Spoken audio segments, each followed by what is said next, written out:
Welcome to Gmat Tuesdays. My name is Kevin, and it's Tuesday. You caught me in the middle of practicing for table tennis. Welcome. Today we're back with another installment in active reading. And today we're talking about what I like to call structure words.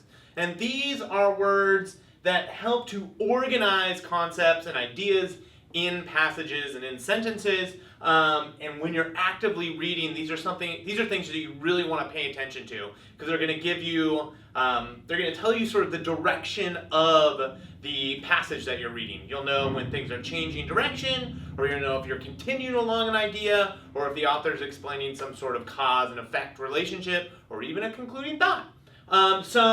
We talk about finding the main idea, understanding what the main concept of the passage is, and then the second thing is the structure. And so these structure words are really going to help you to understand what's going on in the passage. So I have a list here that is just the beginning of your list now. This is not an exhaustive list by any means. This is just to get you started. So the first sort of grouping we have are contrast words. These words, as the title indicates, they tell us that something is being contrasted. The most obvious one is but or yet. And so this is definitely a good group of words to pay attention to. Start adding to this list as you see more of them, because in the Gmat reading passages, there's definitely going to be a couple of ideas or a couple of different points of view, and you want to know how those views contrast each other. Next group of words are intensifying words. These sort of continue along an idea, but intensify them. So words like indeed, moreover, in fact, so, they are sort of kind of like illustrative, but they're kind of upping the ante. They're intensifying a point, trying to drive it home.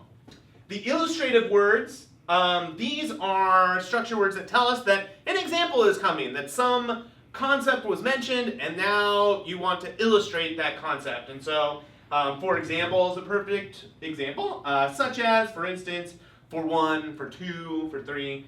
These are all structure words that tell us that there's an example explaining some sort of concept, theory, idea. Again, these are great to pay attention to.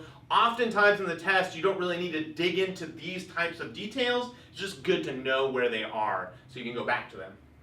And then finally, a big group is cause and effect structure words.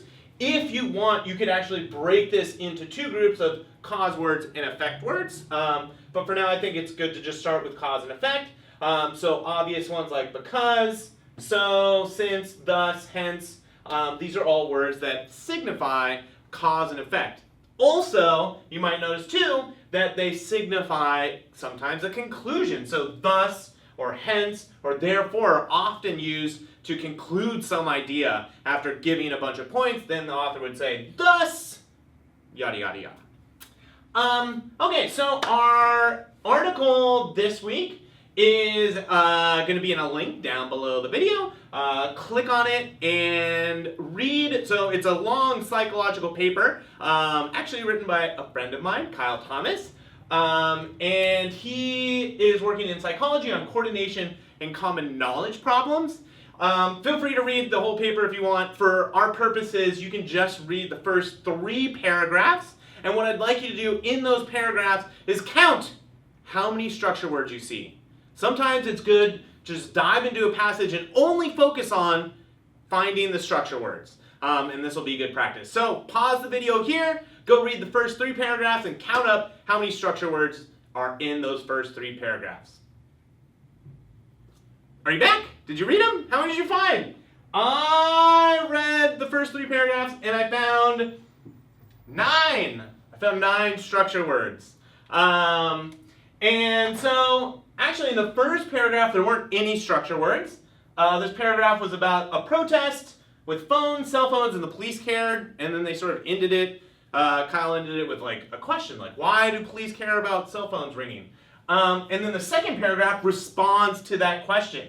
It talks about people coordinating and cooperating, and then talks about how cooperation equals power. And actually this paragraph has a nice use of however, which is in our contrasting group. So he goes on and he explains kind of these ideas of coordination, cooperation, and how cooperation equals power, and since there's power there, the police care. And then we get this however, which signifies this change in direction, and starts talking about and poses this question about how do people cooperate? What is the process of cooperation? And so then finally in the third paragraph, we dive into a little bit about psychology, talking about coordination and how most of those psychological research has been focused on altruistic coordination. And that is about it. So make sure when you are reading that you're paying attention to those structure words. Like I said, you can just dive into an article sometimes and only focus on structure words. Make it a point to practice finding those structure words and understanding how it's changing the direction of the passage that you're reading. And that'll be a good practice so that when test day comes along, hopefully it is just something that you do naturally and don't have to think about. All right, if you have any questions, please put them down below in the comments. Thank you for taking the time to watch. We definitely appreciate it. So, good luck with your Gmat and be excellent to the universe.